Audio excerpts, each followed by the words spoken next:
I'm Lydia. I believe in collecting experiences instead of things here on this channel. Until now, I've tried all different forms of transport, accommodation and travel, some of which have even been documented here. My adventures so far have taken me to luxury cruises, remote Arctic places, fjord sailing, famous train stations and modest Airbnbs. But we're not going to leave anything out here. I say we, but sometimes it will be just me. I intend to travel sometimes with my partner Johnny and sometimes as a solo female traveller. Now, I thought I'd venture into van life territory. I think it's a great budget and accessible way to see the world. So if you watched the last video, you know that I've decided to actually have a go at van life, but obviously the first step is buying the van, and that is not entirely going to plan. For the last month, I have been searching high and low for a van that I feel will be suitable. And what I actually want to do to be helpful to other people is share some observations that I have made along the past month to perhaps help other people making mistakes so they don't make mistakes and perhaps find it easier in the long run. And then I'm going to discuss what the main sort of big hiccup has been for me of why I haven't been able to buy a van yet for van life and why so far I am failing, but hopefully we will get one soon, along with the van I think I have finally decided on after much research. Are we ready? So, firstly, the model I believe is very important. I really thought that the Mercedes Sprinter was the quintessential van life van that everybody seems to use. And I thought that that was for reliability, because at the end of the day, a Mercedes engine is a good engine. The Sprinter type is big enough to make a good conversion, but depending on where you go, and pretty much in general everywhere, Mercedes Sprinter vans are very expensive to repair.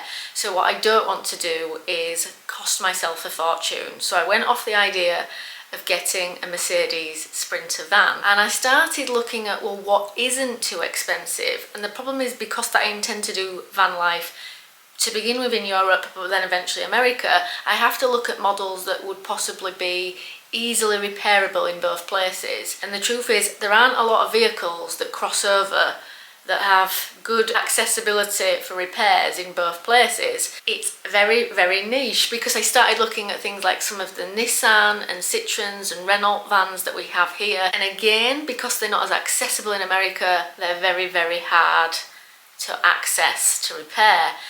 So then I thought, what vehicle do they have in America that we also have in Europe? And it is the good old-fashioned hippie wagon, the VW. But then I started thinking, what VW do I go for? Because there are positives to all of them. For instance, the VW Crafter is very much the same shape as the Sprinter van, but it's got a VW engine. But then I started thinking about some of the personal logistics of where, when I am not travelling in between, will I park? Will it be too difficult to park it? Because it's a very, very big, long wheelbase van. Do I actually want something a bit smaller? So I went down the route of thinking about the very, very old vintage VW vans, sort of older than 25 years, maybe as old as 40. So it could have vintage status, which obviously means you don't have to pay tax on it. You're allowed to import it into America and you don't have to pay the export fee, it can stay there. So there were lots of positives to getting a vintage true hippie wagon. But as my mum practically pointed out to me, if they are that old, it's going to be very hard to get parts again.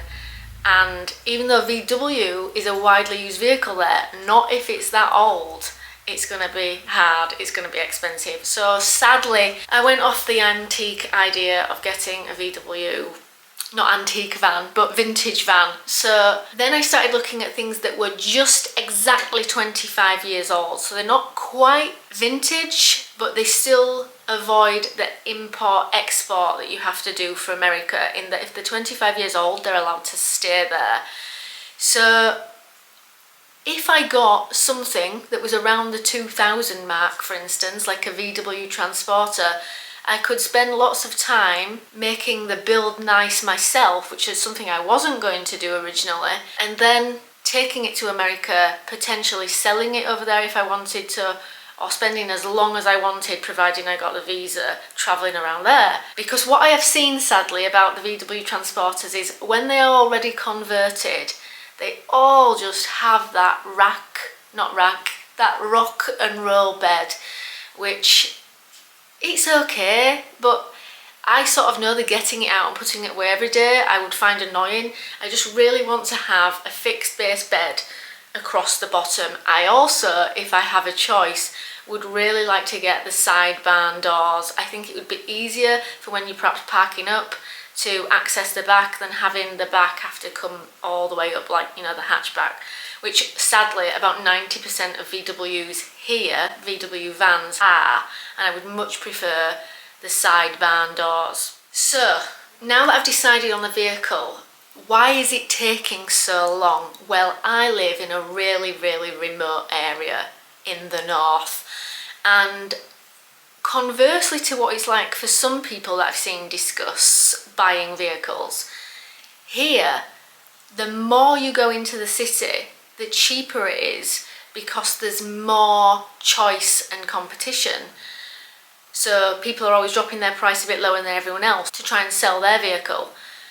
But it's the opposite at the coast where I live, because there's a lot of surfers as well, and there is not a lot of cars for sale. People sort of are a bit cheeky, and they know they can charge anything they want, ask anything they want to a degree. Some people even ask perhaps double what they should do. So for instance, an old VW van here, like a Transporter that from 2000, if you went to the city, it would be about £4,000, but at the coast it's 8,000. It's basically double. And if, Lord forbid, they have really done a really good build that's not just a rock and roll bed, if it's like a little bit quirky and they've, you know, decked it all out with all the boards and things, and it actually looks nice and homely, you could even be looking at 12,000. So I don't want to spend that amount of my budget on it. So conversely to what I originally had said,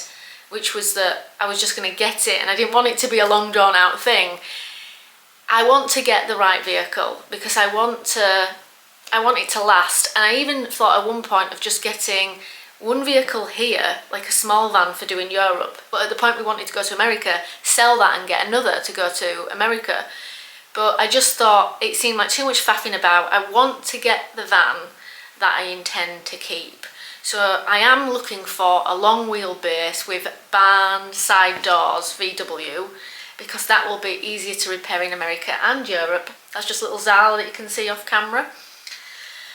And yeah, one that's going to have enough space yet not be too gigantic, which I feel the VW long wheelbase is a bit smaller than the Sprinter but a bit bigger than the other typical vans. And to get it how I want it, because maybe I am a little bit pernickety about the design and the layout, we may have to do it ourselves. So I actually may do a couple of videos about the build, but then we do really intend to get off and get travelling, hopefully within a few months. But maybe some of you would be interested to see the build and see the trials that goes on with that, because I know that before on this channel, before it sort of was mainly focused on travel, I did do a bit of DIY type stuff here, and eventually, you know, who knows what can happen, especially if we find our cabin in the woods that we're dreaming of whilst travelling as a base eventually. That's eventually what the channel might be about. So it's ironic that I am doing all this travel content, but that might be the eventual thing anyway. So I'm still looking, guys. It's been very difficult. There's just not been any vans available locally, so it's looking like I'm going to have to go further afield. My mum, because we currently don't have a vehicle, has been kind enough to say that we can use her vehicle to go look at vehicles, so logistically it's been very difficult for us, but we are going to start going a bit further afield. We would be very lucky to find one at York, which is our nearest city. If we don't, we'll have to go even further. So what might actually end up happening is we might tie in some of those road trips to go look for the vehicle, we're actually getting a little bit of travel content for you all. So for instance, if I do go to York or even go further afield, we might do, say, a night in a treehouse home, or, you know, an Airbnb. Or I would like to go to the UK's oldest tree, and something like the 6th oldest tree in the world, which is in Wales.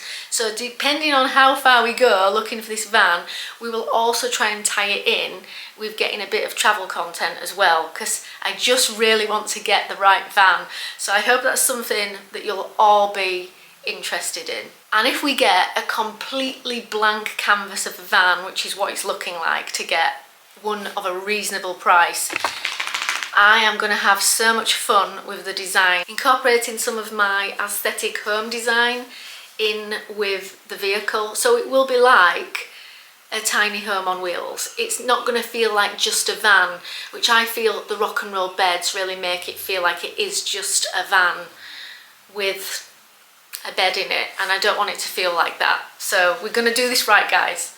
So remember, just until we get on the road, or I've got something else to show you, it might be a bit sooner this month, because we probably will be going on some of the trips to go look for the vehicles further afield. The first of every month is when I'm going to be uploading, until I've got more to show you all. So stick around. See you all later. Bye. Zala says bye too. Say bye, Zala. She's like, I don't know what you're saying. See you all later. Bye.